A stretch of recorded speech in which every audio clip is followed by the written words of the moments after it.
The summer between my junior and senior year, I interned at 94.7 The Zone, the alternative radio station in Chicago, equivalent to K-Rock here in LA.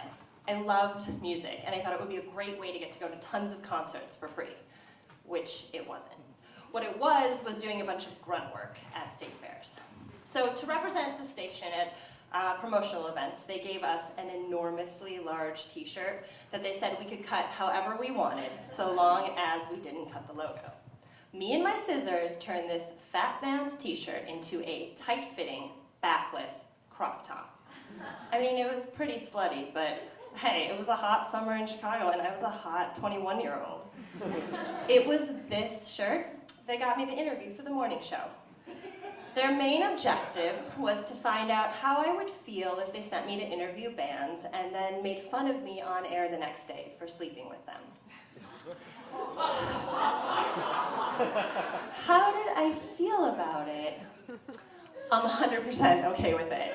See, this was my dream job. I got to be on air, I got to go to concerts and meet bands. I mean, I was in before the interview even ended. Oh, and just to be clear, I didn't actually sleep with all the members of Three Doors Down, Trapped, Chevelle, etc., etc. But Chrissy the intern did on Brooke and Jill's morning show.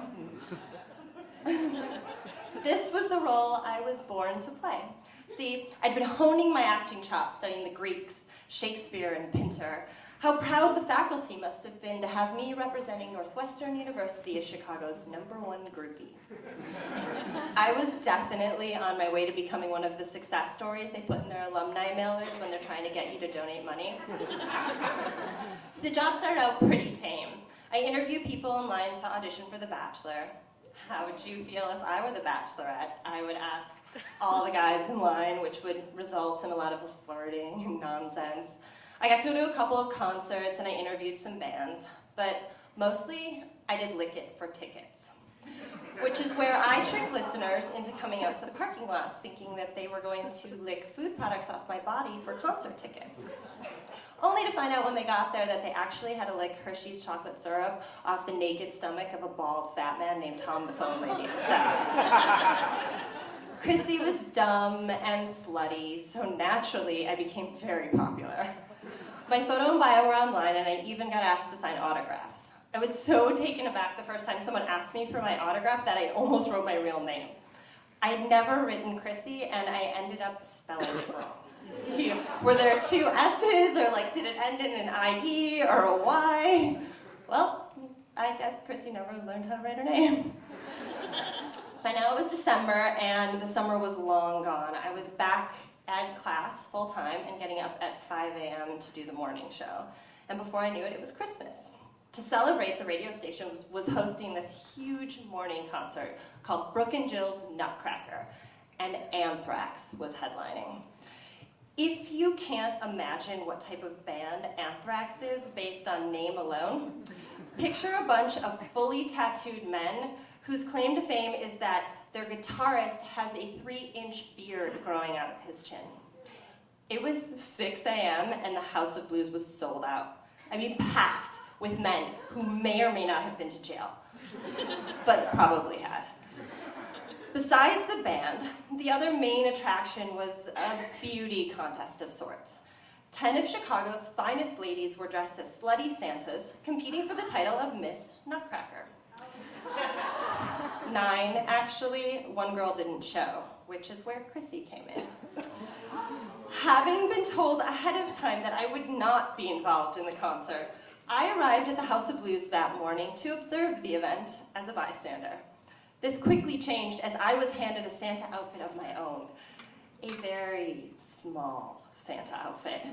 The skirt was plush red, and it was lined with white fuzz, and it was only about 6 inches long. And the top, if you could call it that, was basically a glorified bra.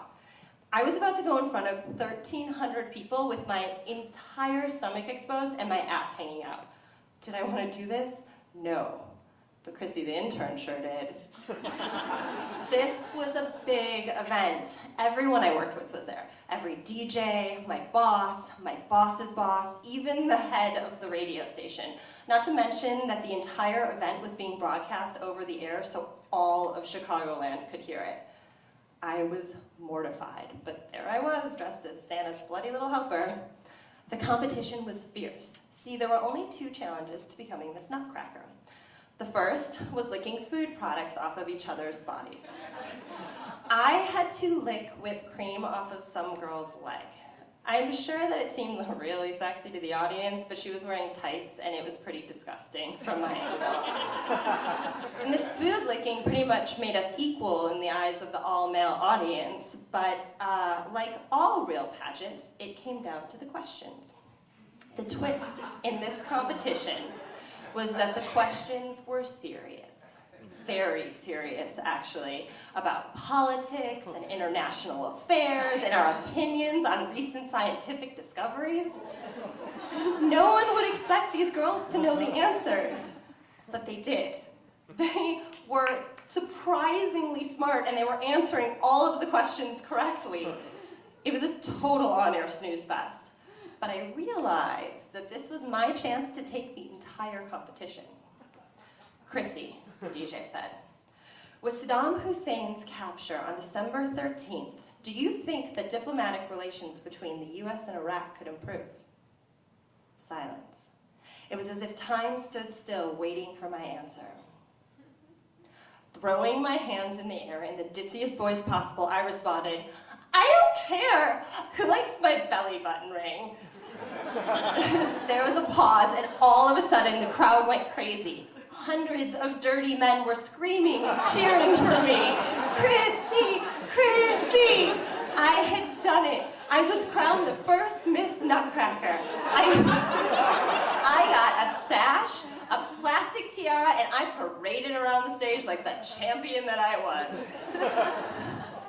Shortly thereafter, the radio station switched over from alternative music to oldies, and the entire morning show was let go. But I will forever have this moment, standing on stage like a rock star in front of a sold-out crowd at the House of Blues, everyone cheering for me. I had never won a beauty contest before, and I've never won one after. But that moment in time is one of the many small streaks of luck I've been fortunate enough to experience. Who knew that with a little help from a slutty t-shirt, you could end up the one, the only Miss Nutcracker?